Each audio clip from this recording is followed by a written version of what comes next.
Hey ladies and gentlemen, welcome back to another video. Thank you all so much for tuning in. I hope this video finds you well. And I wanted to do a tag video. I was recently tagged, well maybe not recently, about a month ago. So I just want to start off by apologizing to my good friend Sai over at the channel Bois. I am a little bit sorry in getting this video out so late, but I'm happy to be making this tag video. And this is a video called One House for the Entire Year.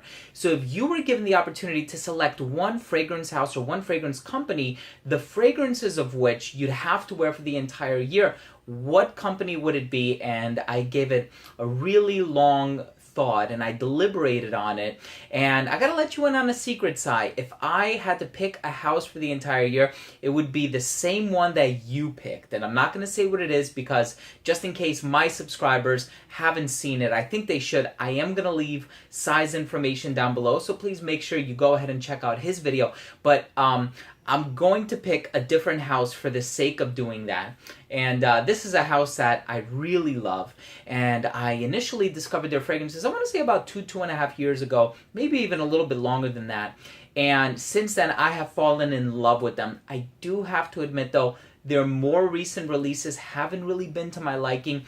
They are adding variety to their line, but these four, which were some of the first to be released, one of them was the 10th release. So they've been doing really, really well. And I think the reason why I like this house is because one of my favorite perfumers, Bertrand Duchaufour, has made so many of their fragrances. One of the fragrances in this list was actually made by Alberto Morillas, who composed Acqua di Gio and a lot of other fragrances that you're familiar with. So these are 4 fragrances from one house, and believe it or not, they are the only 4 fragrances from this house that I own, but each one of these fragrances is a fragrance that is suited for a different season of the year. So let's go ahead and get into it. We're going to start at the beginning. We're going to start with spring, and I want to start it off with, man, this is one of my favorite ones. So we're going to start it with spring. This fragrance is a fragrance that has notes of rose, cucumber, it's herbal, it's green, it's herbaceous, it's fresh.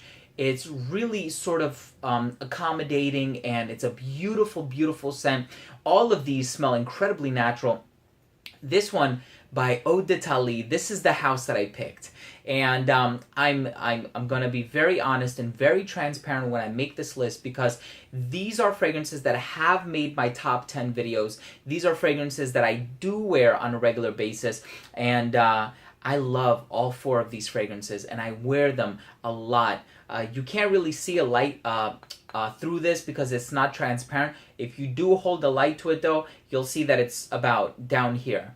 And another fragrance in this list is also at that same level because I wear them so much. Anyways, this one is called Jardin du Poète, and it translates to the poet's garden. It's very sort of leafy and grassy, cucumber rose.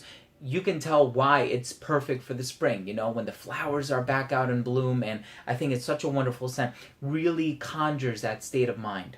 The next one is, of course, the summer scent, and this is the one that I'm going to be wearing a lot, and I'm getting ready to make my summer list. This fragrance, I mean, without a shadow of a doubt, is going to be in that list. I don't know if it's going to be number 1 yet. It might be dethroned. I believe I made it number 1 last year, but it's a phenomenal scent.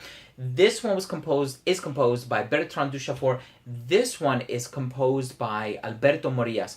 The name is Acqua Decima, and that means the 10th water. So this was actually the 10th release from the house, and this one smells like a mojito. Now, I know there are a lot of fragrances out there that give off a mojito vibe. You probably heard that term before. One of them is Guerlain Homme, and then, of course, there are a few flankers, some variations of that scent. And yes, okay, I can sort of get a mojito vibe from that, and I think it's a really nice fragrance. And then there's one by Xerjoff called 1861. I love that one too. This is the raw version of 1861. 1861 by Xerjoff is far more polished. If you want something that's a little bit more raw, this is a phenomenal scent to check out. Definitely a summer staple for me. The next one is, of course, my fall/autumn pick. This one, it has orange, it has incense, it has myrrh, which is a type of incense. It has some other resins in there. It's a very sort of warm, cozy, and inviting scent. This one is called Baume du Doge. Another one by Bertrand Duchaufour. and another one that I've mentioned in my videos in the past. And the last one is, of course, my winter pick, and this is another one I absolutely love.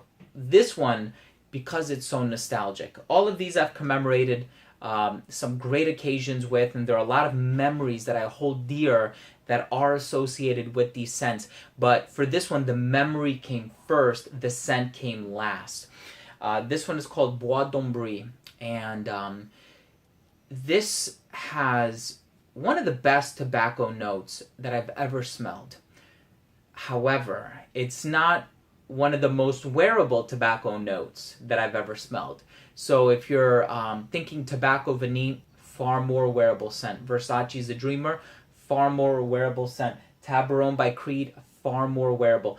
This one, to me, it's almost like a novelty scent, but there's something so hauntingly accurate about it. It really does smell like pipe tobacco. It's not an exaggerated tobacco note either. It's really hard to describe it. I mean, I've reviewed the scent, so if you'd like to check out my review, I'm going to leave a link down below, but it's such a wonderful scent. It smells like pipe tobacco. It has a boozy nuance to it too. I don't remember if it's whiskey or cognac, but man, what a wonderful scent. And of course, it's a little bit on the heavier side. So of course, I would reserve it for wintertime wear. So there you go, guys. If I had to pick one fragrance house to last me the entire year, these fragrances would be it. If you haven't tried Eau d'Italie, please give it a try. It's a wonderful house, a lot of really, really great offerings, and this doesn't even scratch the surface of what they have to offer. So, Sai, once again, thank you for tagging me. I would like to tag a couple of gentlemen, both of which are part of the community. They got into it fairly recently, I want to say, but I've been watching their channel. I appreciate their work ethic, and I like their content. The first is The Average Cologne Guy, so I would like to tag you. And the second gentleman I would like to tag is Platinum Surfer. So if you gentlemen are watching this video, you have been tagged. I want to know, what fragrance house would you pick for the entire year? So guys, thank you so much for watching. That was my video. I hope you like my picks. Leave a comment down below. Tell me, what fragrances do you plan on wearing? What is one house? If you had to pick one house, what house would it be? The fragrances of which you'd have to wear for the entire year. And tell me, what would those fragrances be? If you can break it up or divvy it up by season, I would appreciate that too. So guys, thank you so much for watching. Please don't forget to subscribe for future videos, top 10, frequent giveaways, unboxings, and a lot of other fragrance related content. And on that note, I smell well, so we can smell good, and we'll see you in the next video. Take care.